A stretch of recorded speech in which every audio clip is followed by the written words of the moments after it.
Okay, good afternoon, everyone. I'm Dorothy Guzzo, the Executive Director of the New Jersey Historic Trust.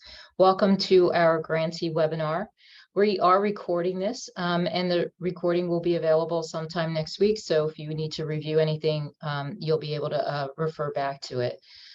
Okay, next slide, please. I assume if you're tuning in today, you've received a grant from the Historic Trust, so congratulations, you've made it through the first hurdle. The funding bill was signed by Governor Murphy in December, so from our perspective, we are ready to start. This is a webinar, so you should be able to see who's speaking on the slideshow, but you won't see any of your other colleagues in attendance. And you can adjust who you see on the screen by changing the gallery view to speaker view in the upper right-hand corner of your screen. If you have questions along the way, use the Q&A function at the bottom, and we are monitoring the Q&A, so we'll be sure to get to your question at the end of each session and generally at the end of the presentation. Next slide, please. I think most of you know that the Historic Trust is governed by a citizen board that is appointed by the governor. Our funding is a dedicated portion of the corporate business tax. As you may remember, there was a ballot question to use the corporate business tax to fund open space, farmland, and historic preservation way back in 2014, and that the voters overwhelmingly approved this initiative. Our funding does require legislative support, and it does need a final signature by the governor to become available. Next slide, please. So today you're going to hear from several of our staff members on how to get started and how to manage your grant. So at this point, I'm going to turn this over to Vito, and I'm going to wish you all the best of luck in executing your project. Good afternoon, everyone. So like Dorothy said, this is a webinar, which if you've been on Zoom calls before, this one's going to be a little bit different. We cannot see you, we cannot hear you, and we don't have an active chat function. So if you have any questions, we do have a Q&A feature that can be accessed at the bottom of your screen. You can go ahead and type any questions you may have in there. We encourage you to wait till the end of each section to ask any questions that you may have in case that they're answered ahead of time. So with that Q&A function, you can go ahead and submit those. And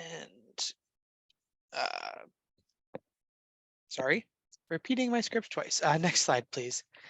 So today's agenda, I'll start here with the overview of the grant agreement process and an introduction to the grant materials that you should have already received or will be receiving shortly.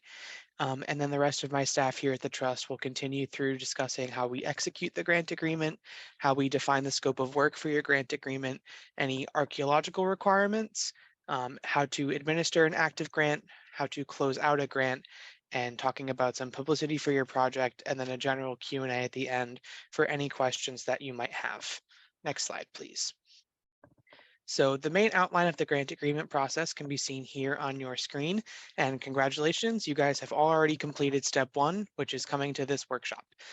So we hold this workshop to explain all of the administrative requirements of the grant agreement and to answer any questions that you guys might have before we get started and move forward. After this meeting, we will request that you submit all of your supporting documentation in the grantee info packet, which we will be discussing shortly. After submitting your grantee info packet and we have all of the necessary information to execute the grant agreement, Trust staff will assemble all of those materials and send 2 original copies of the complete grant agreement to you for signature. These will be signed with a physical signature and returned to the Trust, where they will then be sent upstairs to the Department of Community Affairs Fiscal Office to be activated and executed. Once the agreement has been executed, all reporting, signage, and easement requirements that have been listed in your grant agreement and we've discussed throughout that whole process will then be in effect. Next slide, please. So you might be asking about what is this grantee info packet? So your grantee info packet should have been sent to you several weeks ago. It contains a checklist and a few different supporting forms, which Carrie will discuss in just a moment. These forms are all due filled out to us in physical form by Friday, March 10th. In addition to your grantee info packet, there's also the grantee manual, an image of which can be seen here on screen.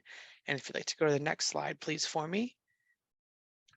That can also be found on our website. So the entire grant manual and a bunch of other helpful documents to help support you through the grant process can be found on the resources tab at njht.org, specifically under for grantees. Next slide, please.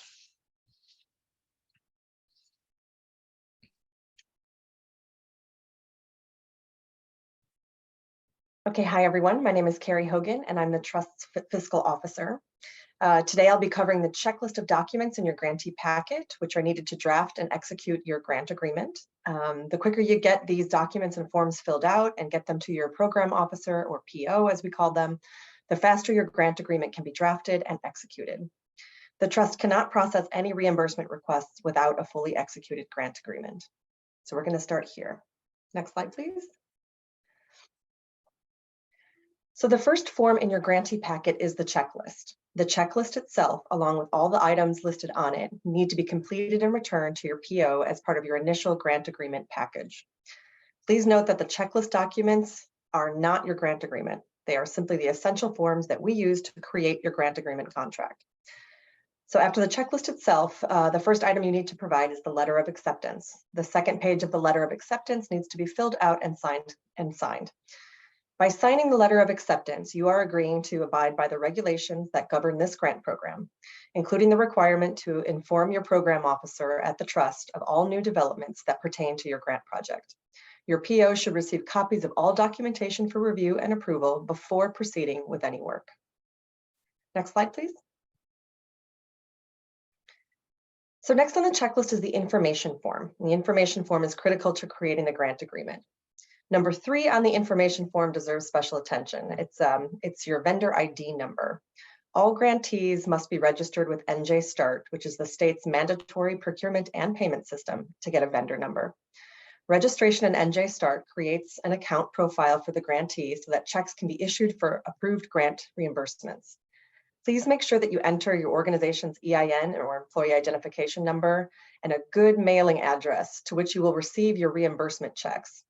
The contact and address that you enter into your NJ Start profile should match the same name and address on your grant agreement. Incorrect information entered into NJ Start registration will delay the execution of your grant agreement and possibly delay payments on your award. Please note that most county and municipal entities are already in the state's vendor system via their EIN number. It's likely that you've been paid one way or another by the state. However, it's best to contact NJ Start directly to confirm that your preferred address and contact information are up to date, or else you run the risk of your grant reimbursement check floating around box to box at City Hall. So there is a helpline to make sure that the information in your profile is correct and that you have a good address on file to receive payment. The helpline is for getting registered in NJ Start and checking on existing profiles. And you can see that the information is right there. They have a help desk phone number and they have an email address. They're pretty responsive. They have a whole team of people where this is just what they do. So they're waiting to help you if you need help registering. It doesn't take very long though. And if you have any questions about your vendor identification number or the accuracy of your profile or signing into your profile, please contact the help team directly with all of those questions. Also, please note that in NJ Start, you do have an option to sign up for ACH or automatic payments. These are electronic payments that deposit grant reimbursement funds directly into your organization's designated bank account. So instead of waiting for a paper check from Treasury to come in the mail, your approved reimbursements will move automatically to your chosen business account. So something to consider. And if you're signing up new, it's a great time to sign up for ACH. Next slide, please.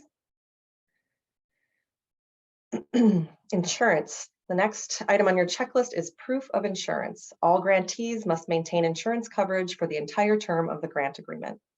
Grantees must provide a COI, Accord Certificate of Insurance, to the Trust. This is a standard document that insurance companies are very familiar with and can easily provide to you. So get in touch with your insurance agent or your insurance company now and let them know that you need one. It shouldn't take about a couple of days for them to turn it around and get it into your inbox. Please note that the New Jersey Historic Trust must be named as additionally insured in the lower left box of the Accord document. You can see there's a small box in the lower left-hand corner. That's where we want to see New Jersey Historic Trust, our name, our address. Please also include your project number on the certificate. This way we can match up any subsequent Accord certifications to your project file. Grantees must submit a COI accord to the trust before the grant agreement can be executed. Missing or incomplete information will delay the process, and you'll have to go back to your insurance company to get it corrected and resubmitted. So reach out to them soon. Next slide, please. Next is attachment E, the governing body board resolution. Your governing body or board needs to pass a resolution certifying the amount of the grant that you have been awarded and identify by name the individual authorized to sign or execute the grant agreement on your organization's behalf. In other words, the person named in attachment E must be the same person who ultimately signed the grant agreement. The resolution must have original signatures of the person approving the resolution, as well as the person attesting to the approval of the resolution. Approved by and attested by should not be the same person. All resolutions should be certified with a government, corporate, or notary seal or stamp. If your board secretary doesn't have an official stamp, and it's likely they might not, you must take your resolution to a notary for certification. And in fact, most nonprofits, they go straight to the notary anyway, just so there's no question as to whether the approved signature is properly certified. Resolutions that are not properly certified will not be accepted, which will delay completion of your grant agreement. We realize that board meetings happen probably quarterly, and you have about a month to get this into us. So please get your resolution on your next board meeting agenda, or possibly call a special meeting so that you can get this resolution passed and signed and certified. Next slide, please. Next is attachment G, the statement of adequacy of accounting system. Your CFO or treasurer must review the requirements of the grant agreement, including state required audits and reporting, and then sign this form. By signing, your financial officer is agreeing to be responsible for establishing and maintaining the financial statements for the grant. Your CFO treasurer is also the same person that certifies reimbursement requests and signs all payment vouchers.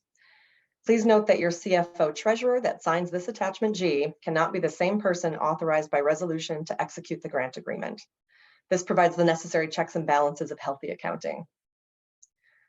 So that's everything on the checklist. Once you've completed all forms on the grantee packet correctly, then what you do is you surface mail them into your program officer at the trust so that she or he can prepare the grant agreement.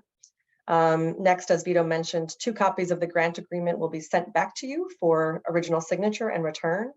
Upon return of both those signed copies, Dorothy, the executive director, will sign them, and then we will forward it to the fiscal service offices at DCA. They will establish an account for payment. Finally, 1 fully executed grant agreement will be mailed back to you, and 1 will remain in the trust office on file. Please make sure that you keep your copy of the grant agreement somewhere safe and easily accessible. It is a living document and should be used by the project contact and team as a guide for compliance, reporting, and submitting reimbursement requests. That's all from me. Are there any questions? There's no questions in the Q&A just yet. Maybe we can give people just a couple seconds to type something in if they have any questions. Sure.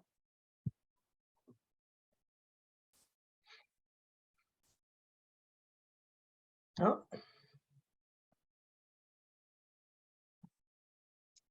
Okay, we've got one question. Right, but how often can we submit reimbursement requests? Well, you can submit them. We understand that cash flow is an issue or can be an issue. So you can submit them pretty much whenever you have a good amount of work done, the invoices and canceled checks.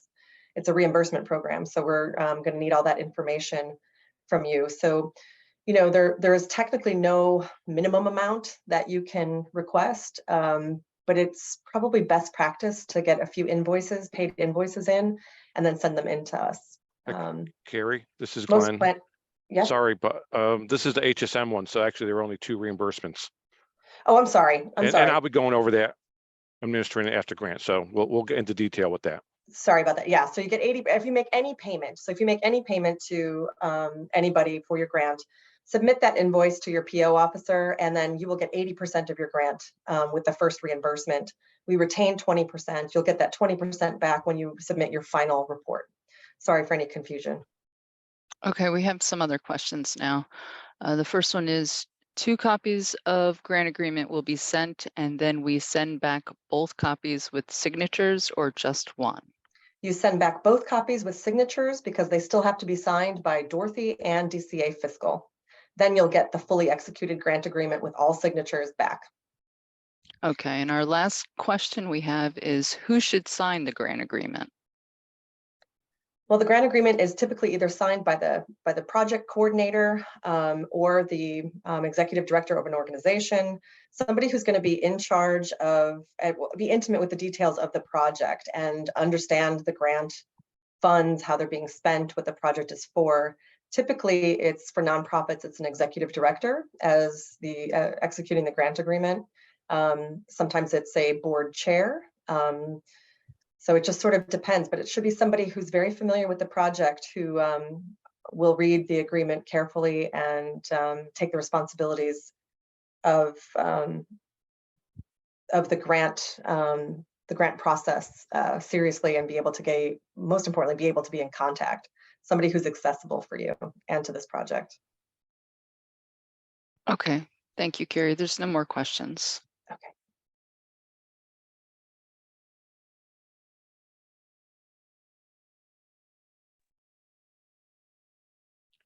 Good afternoon, everybody. My name is Shannon Bremer, and I'm going to be talking about defining your scope of work for your project. Next slide, please.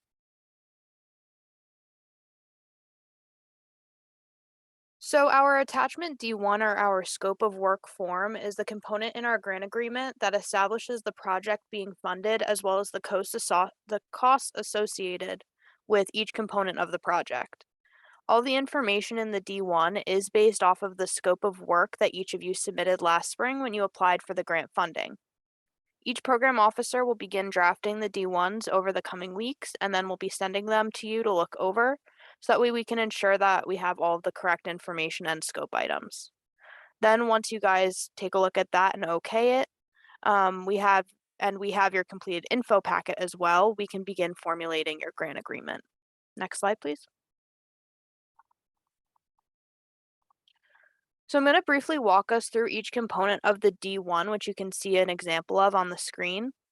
First, we list out all the general information about the grant. So this includes the name of the grantee, or who's receiving the funding, the project name, project number, as well as the grant award. The first section of the D1 is then a brief history and statement of significance for the site, as well as a short description of the project that's being funded. Next section establishes the trust as the primary project review authority and describes the review requirements we have for our grants.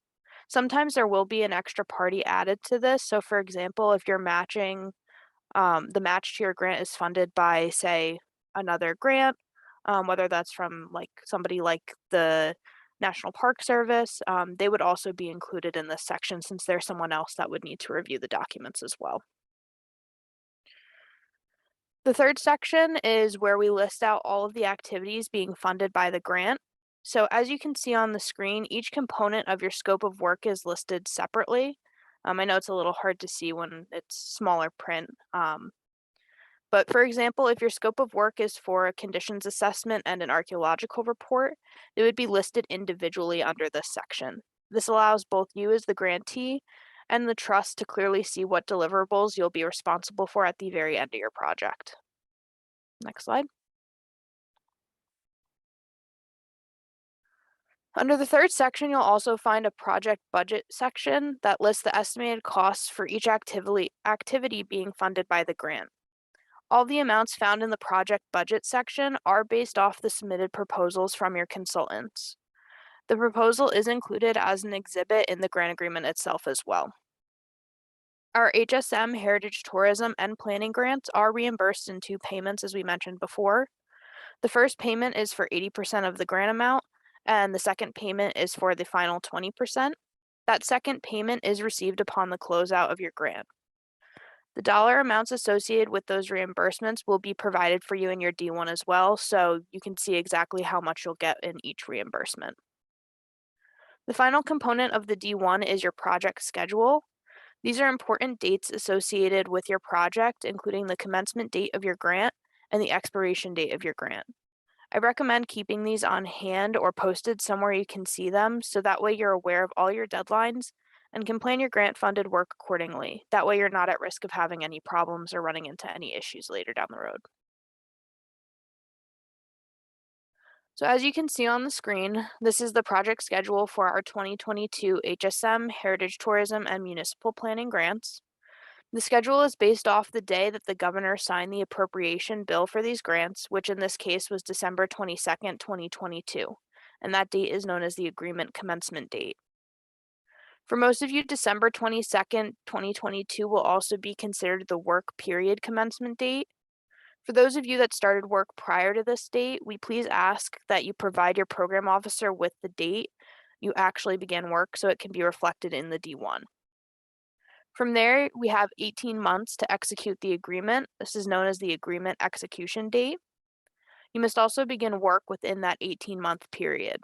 This is your project commencement deadline.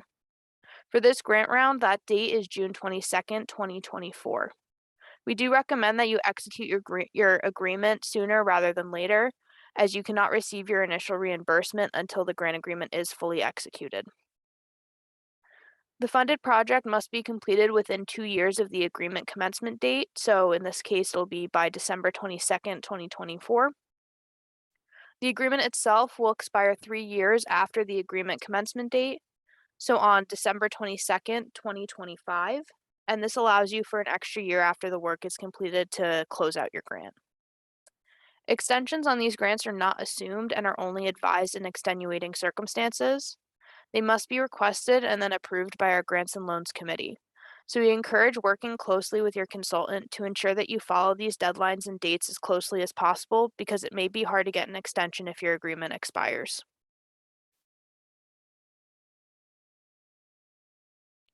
In addition to defining the scope of work, we also use the D1 to identify your project team. All consultants working on the grant-funded project must be approved by trust staff and must meet our professional qualification standards. If you included resumes and project proposals from consultants in your original application, they are considered approved unless you've been informed otherwise. If you did not include any consultants in your original application, you must submit resumes and project proposals to your program officer to have them approved by the trust before work can begin.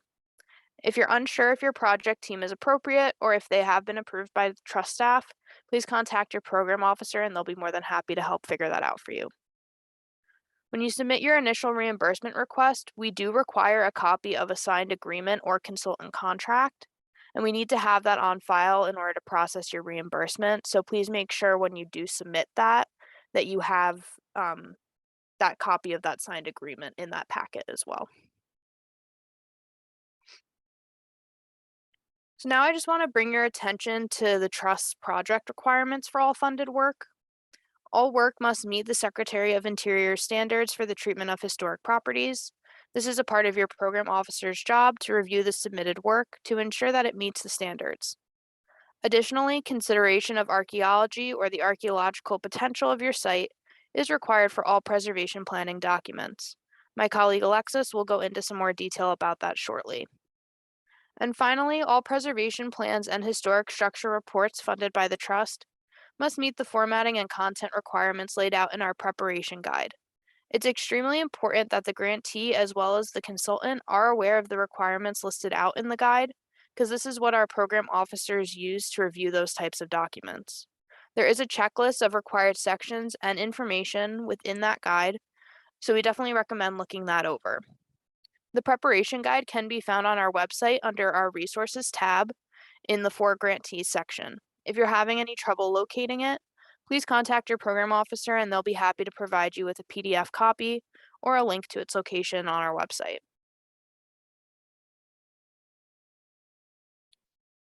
And finally, I just want to go over the requirements that the state of New Jersey has, and this is something that all of our grantees are required to comply with. All of these are laid out in tab 3 of your grant manual. And these requirements can be somewhat nuanced and complex, so it's extremely important that your CFO reviews tab 3 of your grant manual in depth to familiarize themselves with the requirements. One of those requirements is the audit requirement. If your organization receives more than $100,000 in state and/or federal grants in any given fiscal year, you will be required to submit an audit. While none of your New Jersey Historic Trust grants will be more than $100,000, your organization may be receiving grants from other federal or state entities within a single fiscal year. If those amounts combined exceed $100,000, you will be required to submit an audit. Audit costs are not reimbursable expenses, so your organization will have to budget for the cost of the audit outside of the project. Our grants also have an affirmative action requirement. Our grantees, their consultants, and contractors are required to comply with the New Jersey state affirmative action laws. It's extremely important that you have the non-discrimination language and policy in any proposals or contracts related to your grant-funded activities. Your consultants are going to be required to show proof of compliance to the state contract compliance unit through the Department of Treasury. There are a few ways they can demonstrate this compliance, and for more information regarding that, you can take a look at the grant manual. If you have any specific questions about the affirmative action compliance, they can be directed to the contract compliance unit. And do we have any questions? No questions at this time, but let's give folks a minute or two to type in some questions if they have them. Yep, sounds good.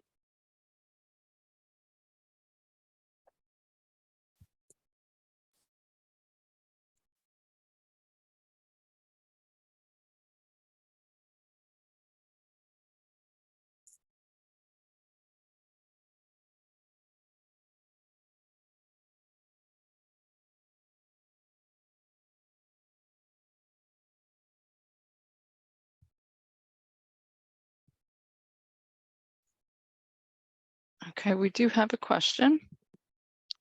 This is, where can we find affirmative action requirements in the grant manual? So the best way to locate that within the grant manual would be pulling up the PDF and searching affirmative action requirements. Trying to see if I can figure out directly where that is.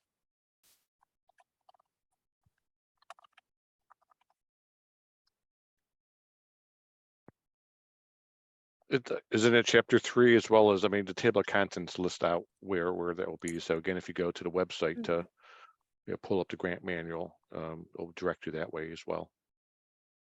Yeah, I was gonna say, I think that most of that information will be in that that tab 3 section. All right, there are no other questions. Great, now I'm gonna pass it off to Alexis, who's gonna talk a little bit about our archaeological requirements. Good afternoon, everyone. I'm Alexis Alamy, and I'm the Trust's archaeologist. I'm going to give you a very brief refresher of the archaeological requirements for receiving grant funding through the Trust, since we haven't met yet and you haven't talked about archaeology since your applicant workshop. As a reminder, even if the primary goal of your project is not an archaeological investigation, you must consider archaeology if you have any ground disturbing activities planned. Examples of the kinds of activities necessitating the consideration of archaeology may include, but are not limited to, the installation of buried utility lines, site grading related to the construction or expansion of parking lots and sidewalks, construction of ADA compliant improvements, removal and installation of footings, installation of HVAC systems, foundation work, and the installation of interpretive signage. At this point in the process, you should have considered archaeology already if needed. Your next step toward fulfilling the archaeological requirements for your project should be to select a qualified professional archaeologist and involve them in your project early so they can help ensure that any archaeological resources on your site are either avoided or excavated as appropriate. Keep in mind that archaeological testing, if needed, will need to occur before any ground disturbance. It's a good idea to handle the archaeological component of your project early in case any activities requiring ground disturbance need to occur that you hadn't planned on, such as a soil survey that might require trenching or probing, or in case something is discovered that might necessitate some alterations to your plans. I'd also like to note at this point that monitoring is not considered best practice and may be employed only in select circumstances. The decision to utilize monitoring as your archaeological approach must be made by a qualified professional archaeologist. And if you're unsure whether your current project plans require archaeology or how to select an archaeologist, please contact your program officer so we can discuss the specifics of your project in more detail. Many of you are in the planning stages of your projects and have no ground disturbing activities planned, so you might be wondering what archaeological considerations you might have to consider. Even if you don't have any ground disturbing activities planned for the current phase of work, you're still required to consider the archaeological potential of your site in all planning documents. Good preservation plans consider all of the resources on the properties they are concerned with, including those that are buried. We want to see that you have considered the archaeological potential of your site and what your plans would be for addressing any archaeological concerns you may have in the future. This might be as simple as stating if any ground disturbances to occur, a professional archaeologist will be consulted prior to excavation, and it might be as comprehensive as enlisting an archaeologist to prepare an archaeological management plan. As you consider how you might incorporate archaeology into your planning documents, it might be beneficial to consider whether any of your goals may require archaeology as you envision the long-term stewardship of your site. For example, you might foresee wanting to make improvements to the foundations of one of the buildings on your site, or to eventually add visitor amenities such as a bathroom. These activities are just two examples of future projects that might eventually require the consideration of archaeology. And with a plan in place and considerations made in advance, you could save time and money down the road. You may also have research questions that can only be answered by archaeology that will further enrich the knowledge you have about the history of your site and its occupants. This is another consideration for the future, not to mention the public engagement opportunity that an archaeological investigation might present. While the scientific value of what you might uncover archaeologically is invaluable on its own, archaeology has the added benefit of being incredibly interesting to most people. Taking the opportunity to share the archaeology on your property with the people who visit and love it serves as an excellent avenue for increasing public engagement at your site. We've seen a number of successful public archaeology projects here at the Trust, where individuals are invited not only to observe the archaeology taking place on site, but also to participate in it. Depending on the scope of the archaeological investigation you'll be undertaking, archaeology can be used as a training opportunity as well, allowing for collaboration with local professional archaeologists and universities to build mutually beneficial partnerships that might broaden your network as well as serve the next generation of archaeologists. And on top of all of these wonderful benefits, archaeology can give new insight into your site and add to your understanding of its use and development over time, as well as provide you with some lovely artifacts to display and interpret from your own grounds. All of this and more could be yours when you use the archaeological requirements of your project as a tool for increasing public engagement. Are there any questions before we move on? We do have one famous question. What is monitoring? No problem. Monitoring is excavation by a non-archaeologist that's observed or overseen by an archaeologist. So it would be a situation where you have maybe a contractor or someone else that you've hired actually doing the excavation work, but you have an archaeologist on site overseeing it and making sure that nothing is being impacted. Great. We have no other archaeology questions. Thank you. All right, now I'm going to turn it over to Glenn, who's going to be reviewing how to administer your active grant.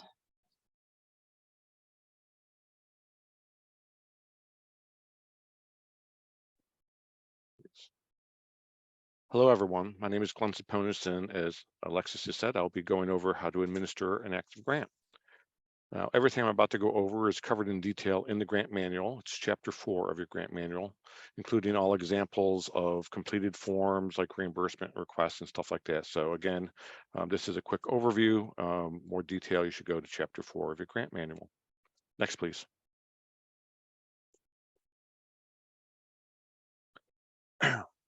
We encourage you to contact us if you have any questions whatsoever. No questions too small. Better to ask first than to have to redo something or have something rejected because of you didn't check first. So always reach out to us with any kind of questions. Now, typically after the grant agreement is signed and executed, you have your copy and the project's moving forward. Typically we hear from you, when you send us drafts of your planning documents to be funded. All the documents that we are funding, we need to review, make sure it meets the Secretary of Interior standards. And then provide comments, and you guys will then make revisions if needed. Also, you'll send us contracts with your consultants preparing grant funded works. quarterly reports as well as reimbursement requests are also typically times you communicate with us. And of course, you'll communicate with us at closeout time, giving us the approved grant funded projects after we've reviewed it. Keep in mind, we'll need 2 hard copies as well as 1 digital copy, as well as the final report and reimbursement request. Also, if you've not selected a consultant yet, you need to provide the trust with sufficient documentation on that consultant for us to determine if that consultant meets federal qualification standards. And as Shannon mentioned earlier, if you provided a consultant in your application and it's been approved, then you do not have to resubmit that information unless that consultant is changed. Again, with planning documents, there aren't a lot of project meetings, but if there are, please invite us to project meetings. While we may not be able to attend all the meetings, we want to be aware what's going on and to plan to attend meetings if there's something specific that needs our input at the time. Perhaps even a site visit is needed. Again, as part of an investigation for a preservation plan or something like that. So let us know when they're taking place. If we can, we'll try to reach out and be there. Make sure we're also getting all meeting minutes because we do review those, especially if we're not able to make it out to actual project meetings. Again, also let us know if you're proposing any changes to the proposed scope of work or consultants, because again, we need to approve both of those before it happens. Next, please. Submitting quarterly reports is another time that you will be reaching out to us. Reports are due in the middle of April, July, October, and January.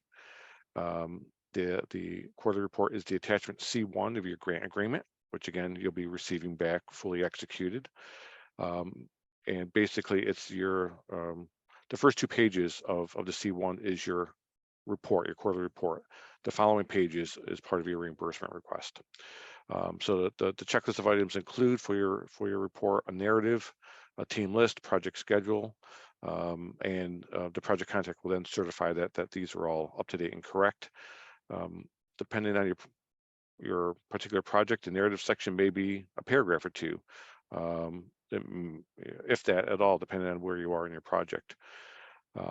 These items in the report are especially important in the first report, because after that, then you basically could just use that as your base, and then you're basically updating or adding to that report. So you have to keep typing out your team list or whatever, you're just updating the initial.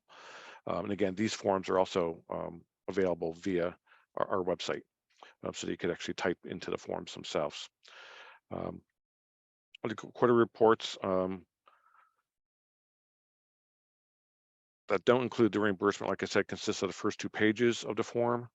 And if there's little to report, again, with these planning type documents, typically you're hiring a consultant and they're off, doing their research, producing a report, and that takes a little time. So if there's nothing much to report except your consultant's working on it, a quick email, just letting us know that. But we do want to make sure we hear from you at least quarterly with what's going on. So like I said, even if there's no activity, let us know. It's on hold. We're waiting for the consultant to get started. That's fine. A quick email. And again, the manual chapter 4 shows you how to complete the quarterly report with examples. Next, please. So reimbursement requests for planning projects or planning grants, Heritage Tourism, the MCRP, and the HSM grants all have 2 reimbursement requests: an initial reimbursement of 80% of the grant award, and then a final 20%, which we do at the closeout of the grant. So with the 80%, again, this is after you've already executed the grant agreement. You must make sure we have a signed contract with your consultant. Also, you have to have made at least 1 payment, a retainer, in as well as an invoice that you've paid that initial payment. Could be as little as $100, or it could be a first full payment, whichever it is, but we need 1, as well as the proof of payment, the cancel check, some sort of bank statement. If you're a government agency, a fully executed purchase order, again, showing that the payment has been made. We also require at the time of reimbursement a signed payment voucher. Again, we cannot process a reimbursement without the state transmittal and payment voucher, and this requires an original signature. And again, that's the CFO or treasurer who was indicated on the attachment G that Carrie mentioned earlier in the presentation. Payments take approximately 3 weeks after receipt. DCA Fiscal has been pretty good, I'm knocking on wood, as far as processing this. But also, as Carrie mentioned, to ensure quicker delivery of your payment, sign up for the state's ACH system definitely does expedite things.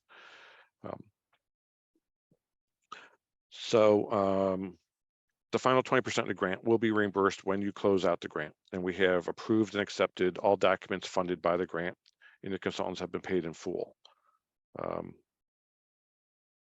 And again, you'll be showing us all invoices and canceled checks as part of this, and then you'll receive your final 20%.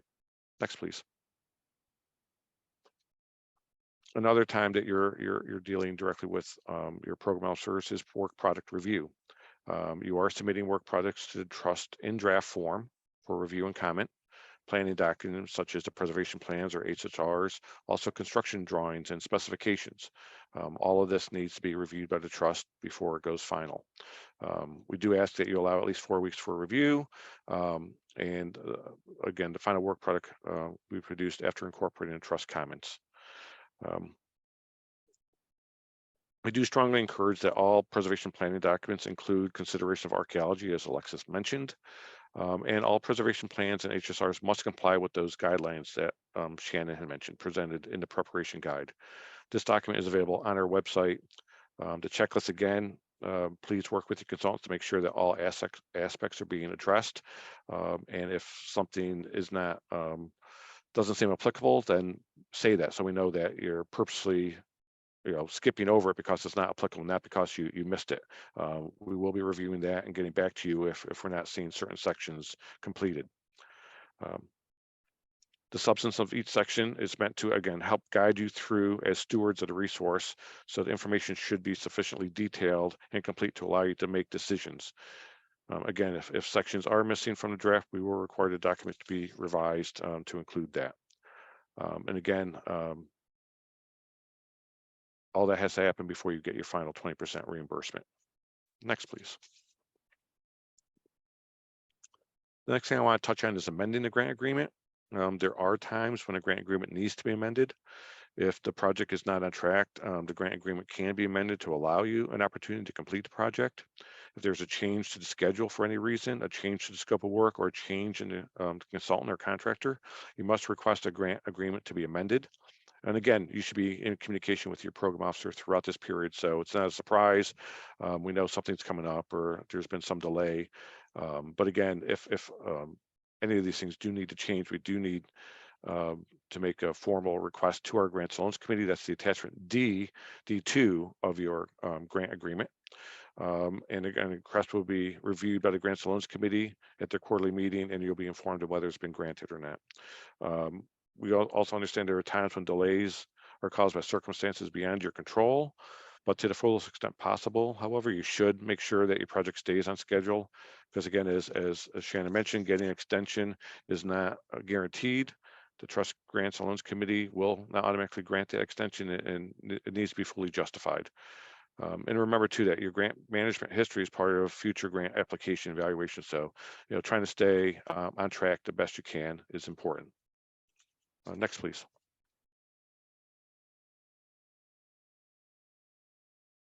So, wrapping up here, I'm going to briefly go over closing out the grant. We have reviewed all and approved all work products to date, and everything is good. So let's close out the grant. Next slide, please.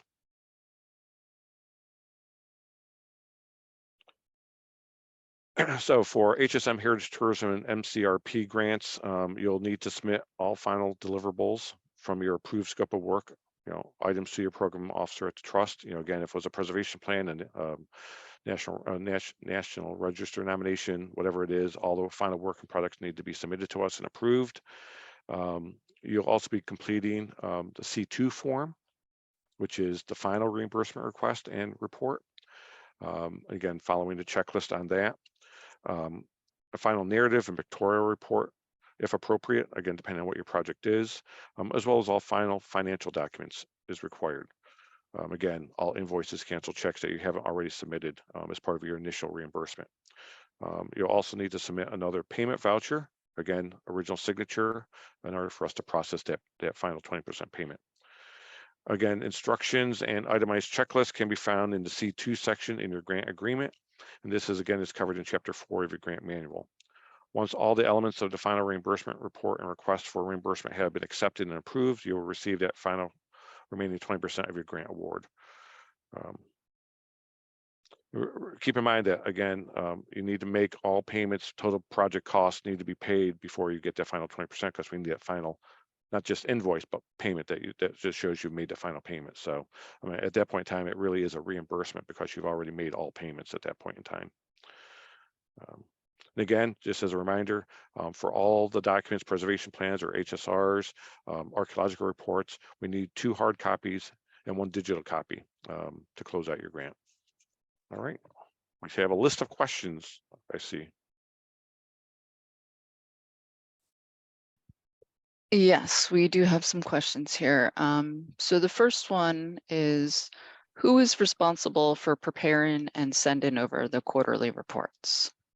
It's whoever you mentioned as, well, whoever you designate in your organization do it. It's usually the main project contact. It may be the same person that signed the grant agreement, but it's whoever you list as your main project contact, because they're the ones who we have their contact information, we'll be reaching back and forth to, but it's your designee, basically, the grantee's designee. Okay, and then this next question is sort of a clarification they need. So they're confused by the nomenclature that we use. Can the project contact and the project coordinator and the authorized signatory all be the same person? Yes, but it cannot be the same person that's signing the payment and transmittal voucher or the attachment G. That's your CFO treasurer. That person cannot be the same one who's signing the grant agreement itself. Although I guess it could be the person who's submitting reports, but it just cannot be, the CFO cannot be the same one who signs your actual grant agreement. Okay. But project contact, administrator, I mean, I guess, they could be seen as the same person. And the last question we have here is, I believe, in relation to the final reimbursement request. What is included in the final grant funded documentation? There's a narrative that basically describes the project.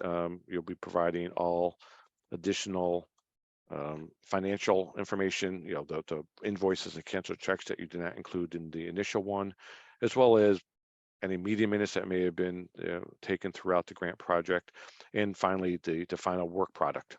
Again, whether it's a National Register nomination, a preservation plan, again, 2 hard copies and 1 digital copy. But again, Chapter 4 will give you a checklist under the C2 as far as what's all expected in that final reimbursement request, and yeah.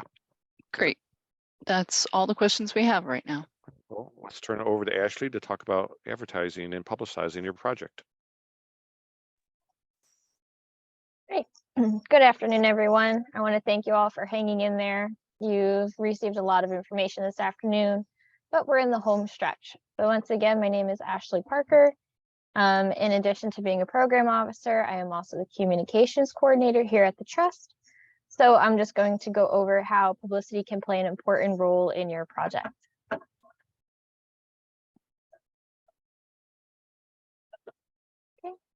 So publicity helps maintain visibility of your project and organization during the preservation campaign. It can increase attendance and/or membership for programs and activities, and can also attract new funding support and additional resources. Publicizing your project also promotes and raises awareness of history and historic preservation in New Jersey. This helps ensure ongoing funding for historic preservation. So good publicity opportunities are grant award announcements and check presentations, project milestones such as groundbreaking or ribbon cutting ceremonies, tours, special events, or profiles of volunteers, staff, or special craftsmen, public archaeology, as Alexis mentioned earlier, or letters to your legislatures and representatives. So these opportunities can all be achieved by news or journal articles about your project, social media posts, or special televised news coverage. If you are interested in coordinating a check presentation or grant award announcement, please contact your program officer. We have a large check for presentations that looks great in photos, and we're very eager to use it. Additionally, your site might also be eligible for inclusion on Journey Through Jersey, which is the state's go-to website for all things heritage tourism that was launched by the Trust in 2017. The website features heritage tourism destinations throughout the state, in addition to annual events, educational resources, blog posts, and travel itineraries, which are also featured on Journey Through Jersey's Facebook, Instagram, and Twitter pages. We also host unique educational opportunities for Journey Through Jersey site managers. For example, in 2022, 10 Journey Through Jersey participants received complimentary registration to the Travel and Tourism Conference. We highly encourage you to nominate your visitor-ready site. Journey Through Jersey will publicize your resource for free. You will also receive a welcome packet upon joining that will include a window decal and postcard with the QR code that links visitors to the Journey Through Jersey website. We only ask that if you are a participating resource that you include Journey Through Jersey's logo with the link to the website on your organization's homepage. If you'd like to learn more about Journey Through Jersey, would like to be featured, or interested in writing a blog post, please contact me directly.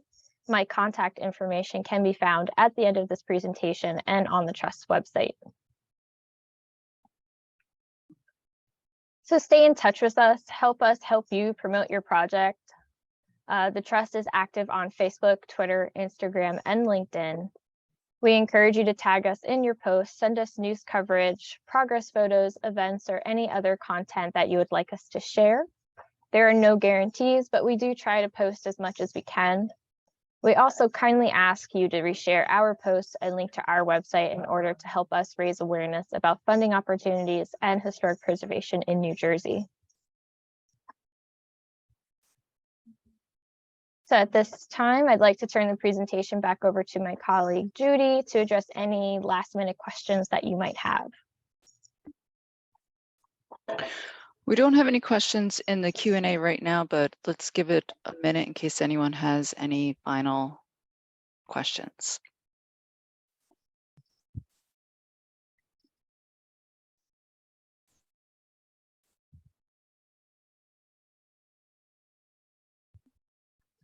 You've answered all their questions. No more Good sign. questions. No more questions. Well, and if they do, your emails are there, and definitely don't hesitate to reach out if there's anything that you think of after you get started. Oh, we do have something, but I don't know that it's a question. Oh, okay, we do. Yeah, this is a question for you, Ashley. What are some examples of when to use publicity? Absolutely. So right now, if you'd like, you could do a grant award announcement, letting know your community that you were awarded a historic site management grant from the New Jersey Historic Trust. You can also publicize tours or special events that you might be hosting at your site, or even profiles of volunteers or staff or special craftsmen.